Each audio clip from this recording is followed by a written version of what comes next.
Hey guys, it's Evan from Evantubehd, and you guys may know me from when I was younger doing toy reviews, but today, doing a first for the channel, a movie review. Yeah, so I've never done anything like this before, but I just saw the Five Nights at Freddy's movie last night, and I have a lot of thoughts about it, and I can't stop thinking about it. So I might as well talk to somebody about it, and I'll be talking to you guys. If you guys didn't know, I'm a big Five Nights at Freddy's fan. Like, I played the first game before the second one even came out, and I definitely remember like 8 years ago when they announced they were having a movie. So yeah, let's talk about it. This video is going to be broken up into 3 parts. So the first part of the video will just be my review. What did I think about the movie overall? The first part of that, I won't talk about spoilers, and then I will talk about spoilers. And yeah, I'll let you know when we get to those spoilers. Second part of the video will consist of things that I would change regarding the movie if I were creating it. That is no disrespect to anyone that worked on this movie. I loved it. But I know if I were in charge, I probably would have done some different things. So you guys will get to hear about my version of the Five Nights at Freddy's movie, the Evan cut. And if you guys didn't know already, I want to be a movie director when I grow up. I'm going to college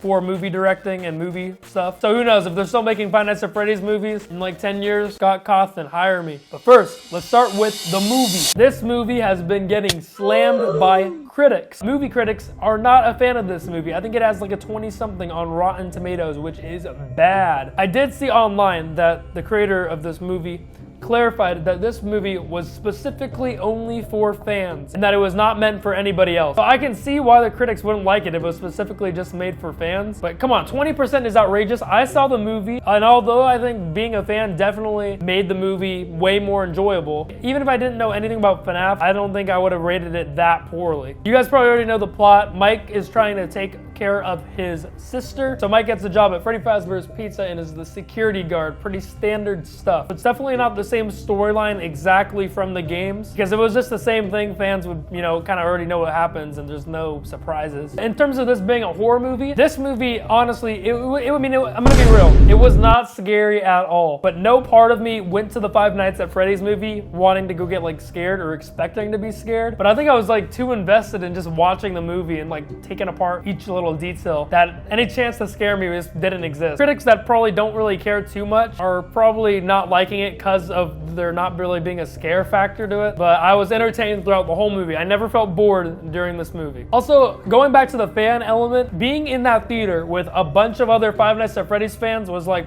really cool to see. I saw a kid dress up as Freddy with the mask on, which was pretty cool. And when there's an Easter egg, a reference, or something from the games popping up, the crowd was going nuts. But yeah, it was super cool being with the fans there. As a fan, I'd probably rate this movie like an 8 out of 10. It felt very Five Nights at Freddy's to me. My main criticism of the movie walking out, though, would definitely be the ending. The ending felt very fast and rushed. I'm sure this movie had like limits to how long it could be, but the final minutes and final scenes of the movie just felt really fast. And it kind of just felt like everything just ended really subtly, and there's some loose threads that kind of, I feel like, didn't get completely resolved. What happened in the ending, I think, was cool, but it needed to happen longer. I'll touch more back about the ending when we get to the spoiler part in like a few seconds. But the one other criticism, this is like a minor criticism because it never took away from my enjoyment of the movie, but there barely was any security guard type stuff kind of going on. And I know, and I agree with this, that a whole movie of Mike sitting in that chair looking at security cameras would have been boring. But in terms of the animatronics, I don't think there's a single scene in this movie where Mike sees them like move on the camera and then has to like defend from the office. I think there was a total of 5 like actual nights at Freddy's in this movie, and none of them really had the key element of the animatronics breaking in and him having to fend for himself. I know it shouldn't be the whole movie, I definitely agree with that, but I definitely think there was a place in the movie, which I'll touch on, where he could have been doing that type of stuff. But guys, let's get on to spoiler territory. If you haven't seen the movie, don't watch this, or if you don't care, go for it. Let's start off with what I think about the Easter eggs and references. All of the ones I've seen online, I definitely noticed first watch. First, it starts off with a book called Dream Theory, which I thought was pretty clever. It's like when, it's the iconic one, so I thought that was pretty cool. I think the craziest Easter egg that people were going nuts over, which I definitely did, I noticed it the second it appeared in the theater. Sparky the dog. If you guys don't know Sparky the dog, it was an old rumor back in Five Nights at Freddy's 1 that in the parts and service screen, you could see a dog animatronic, and it was a forgotten robot called Sparky the dog. So they literally made him canon in this movie. Also, cameo-wise, we got Corey Kenshin and Matt Matthew Patrick. As soon as I heard the voice, I just started freaking out, going nuts about Matt Pat being in there. He says his line, does all that. Pretty cool. I'm a big fan of Matt Pat's FNAF theories. I know they're not all right and all correct, don't worry. But they are always entertaining to me. And also, I gotta flex real quick. One of my biggest flexes in life, on Matt Pat's Golden Freddy theory, I am the pinned comment. I'm the pinned comment of a FNAF Matt Pat theory. And yeah, there are a bunch of other Easter eggs sprinkled throughout it. Now, next I want to talk about how campy this movie was. I see a lot of people complaining about the scene where the animatronics are building a fort. People are saying this is bad and this was out of place. Now, normally, I would agree. I always seem to find things that are like out of place with the movie. When I watched this, I didn't have an issue with it. I was like, what is going on? But them doing childish things like that with a fun montage. There are kids. They are kids, and I didn't really have an issue with that. Also, can we talk about just like in this frame right here, you have these guys laying down together. There are literal dead children rotting in those suits. And they're just laying on the ground all happy. There's dead kids in there. That is just...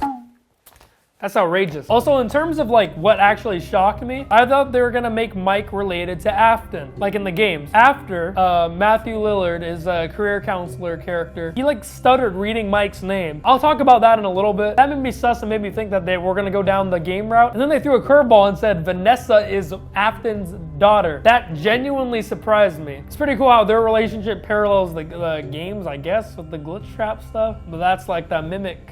So I don't know. Yeah, the lore is different than the games. And that's what really surprised me. Not the fact that it was different, I knew that, but I was really surprised by the fact that I was not angry that they changed the lore while I was watching this. Whenever I hear about adaptations or anything, if they like change stuff, I'm like the type of person that I get ticked off a little bit. But with this, they completely changed the lore, and FNAF is probably the series I'm most like protective over of the story and stuff. I'm pretty surprised that I wasn't really upset. It worked with the story, and yeah, I didn't really have any issues with it. Although if I made the movie, we'll get into that. That's the next part. Finally, one more praise before I go into my spoiler criticisms. All the actors I thought did a pretty good job, especially Matthew Lillard as William Afton. He did great, and I think a lot of people knew going in that he was gonna do great. I really just wish we saw more of him, or there was more of a build up to his character. So yeah, let's get into my spoiler criticisms. For William, I feel like there's not really any build up to his reveal. Obviously, you want that if you want a shocking surprise. However, the fact that he was just like this career counselor at the beginning, and at the end he's in the spring Bonnie suit, it just kind of felt sudden. I think how Vanessa revealed William Afton was the killer was pretty cool. I think there just could have been some more clues, or he could have showed up at least one more time from the beginning to the end. Another thing was the whole spring lock stuff. So he gets spring locked at the end of the film, and they do mention the spring locks earlier with the doll robot, which is a spring lock suit that they try to stuff Abby into. Me, being a fan of the games, I mean, it made sense. He got spring locked.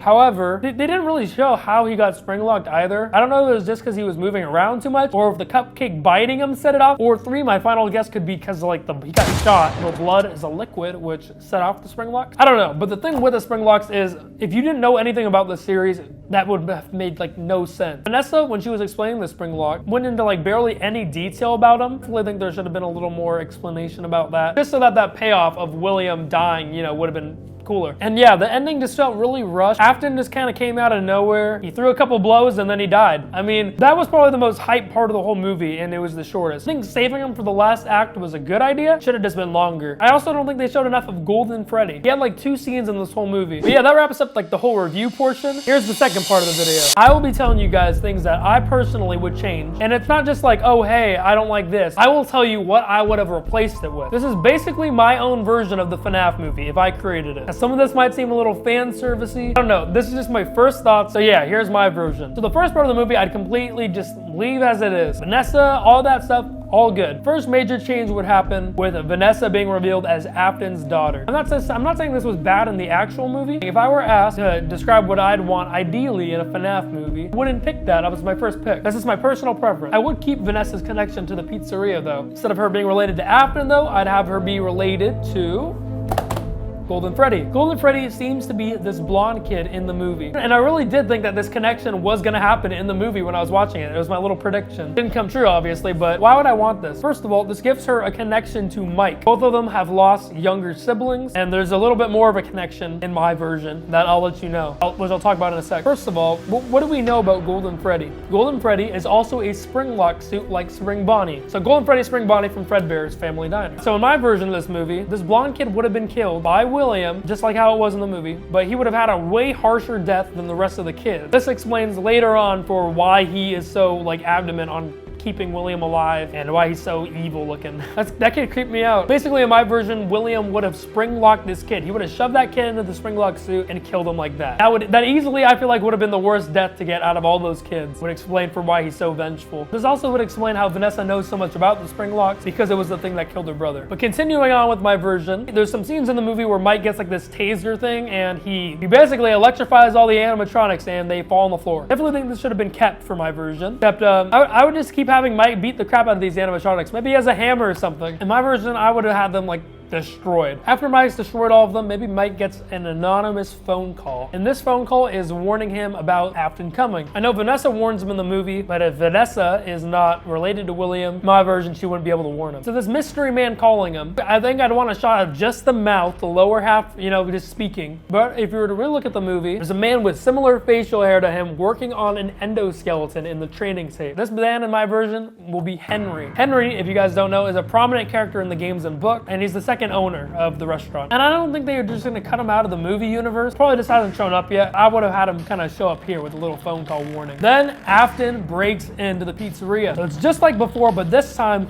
I wouldn't have Afton come in the spring Bonnie suit yet, just so we can have a more accurate video game type thing later. Afton's just in his normal clothes with a knife and he goes at Mike and they fight, all that kind of stuff still. However, at the climax of their battle, Afton reveals something to Mike. This is probably the biggest change in my version of the story, or what I probably would have put, but Afton reveals to Mike what really happened to his little brother. He did not get kidnapped by Afton or anything like that. No, Mike killed his own brother. And that is the big twist of the movie. I think this would have been super cool, and I thought that's where the movie would be going. Mike keeps having this reoccurring dream and they keep talking about repressed memories or stuff kind of that nature. So I thought Mike would be repressing that horrible memory of him being responsible for his brother's death with that whole kidnapping scenario, because that seems very like, why did William just pull up to the woods and kidnap Garrett or whatever? I definitely thought that's where they were going. So in my version, that's what happened. Mike learns the truth about what happened on that day and that William Afton is his father. And I get this, so far this is me just kind of like trying to squeeze in the game lore to make it more accurate. And I don't have a problem with them changing it up, honestly. I just personally would like it more because I really like the whole Afton family thing that the game's got going on. So after this, Mike would obviously be very distraught. He killed his brother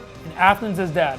Also, you may be asking, like, how he wouldn't recognize his dad? I think this could be easily explained. And honestly, Mike says to Abby that they only share the same mother. They have different dads. So Mike has a stepdad. This is a theory, but also what I put in my version. William Afton and Mike's mother have Mike. But as soon as he's born, William dips, or he gets divorced with because he's cuckoo. Then Mike's mom marries that new guy that's in the movie, and they have Abby. Boom. Same mom, different dads. Makes sense with the lore. Mike wouldn't know what his dad looks like. Boom. Solved. Could still happen. Let's continue with my version. William has a knife up to Mike's throat and is about to kill him before Vanessa takes the shot with her gun, just like in the movie, and shoots Afton. Instead of the animatronics showing up, the kids do, the souls. This is more in line with the game, and this is why I wanted Mike to completely destroy their costumes, where their suits were destroyed and their souls, were able to come out of the suits. That one FNAF 3 minigame. Also, I should mention, these kids do not recognize William, they recognize the bunny as the killer. But William, he's freaked out about this. I think my version of the character has a connection with his costume. When he's not really in that spring Bonnie outfit, he doesn't feel like he has power over these children. So what does he do? He runs away like a little coward. So here I want Mike to have a heroic moment of him stopping Afton from getting out of, escaping scot-free. But in this version, Mike just learned that he killed his brother and that's his dad. So he's still pretty distraught. So that's when I'd have the ghost of his brother Garrett be there. I'd have Mike kind of sobbing and apologizing to his brother for what he did, but instead of like talking a ton, I think Garrett would just have one word to say to Mike: save them. Yeah, so obviously that's a callback to that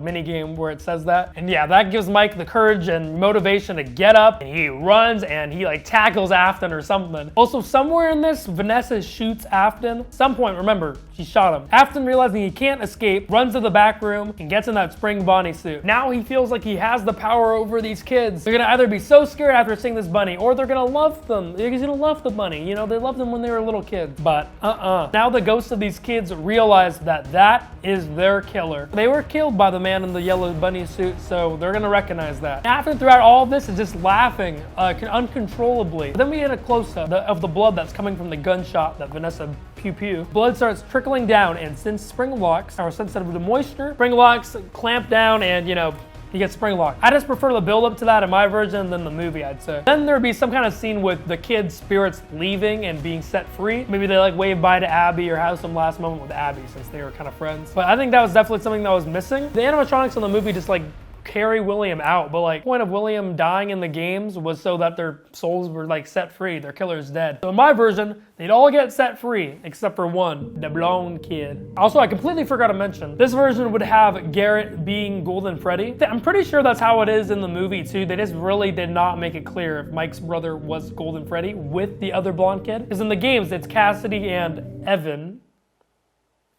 The same logic applies to my version. Said he'd be the only one in the scene dragging William away, stealing him in, the back room. Everything else happens normally, and then I think there'd be the final shot of William getting locked in the safe room, but it's on a monitor, and it zooms out from the monitor to reveal Henry, Emily watching the whole thing, and there's like a phone on his desk, so you know that he's the one that warned Mike about him coming. Yeah, that's my little version. But yeah, guys, thanks for watching me yap for like, I don't know how long this video is gonna be, but I think it was a great movie. Yeah, I'm trying to become a movie director myself. If you guys didn't know, I posted that short film as my last video. And honestly, if they're still making FNAF movies, that would be such a dream to work on, guys. So in the future, I get to work on a FNAF movie project. You gotta come back to this video and then be like, oh my God, you helped out on the FNAF movie. But yeah, guys, different video for the channel. Hope you liked it. Subscribe if you're new. Leave a like, and I'll see you guys in the next one. Peace.